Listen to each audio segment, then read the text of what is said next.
На 25. април 1191 година започнало зографирањето на црквата Свети Ѓорги во селото Курбиново, Ресеско. Фреските се едни од најубавите, најоригиналните и најдобро сочувани фрески од тој период. Програмата во црквата е догматски посебно обсмислена целина со присутни нови сцени кои даваат посебно обележје.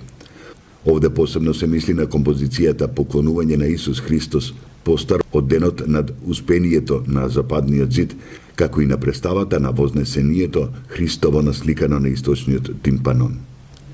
Живописот представува многу силна и конзистентна догматска перфекција, која во себе содржи и нови и стари ликовни транспонирања. Денес Свети Ѓорги е споменик на културата заштитен со закон. Сегмент на фреската на светецот Архангел Гаврил се наоѓа на позадината на бакнотата од 50 македонски денари.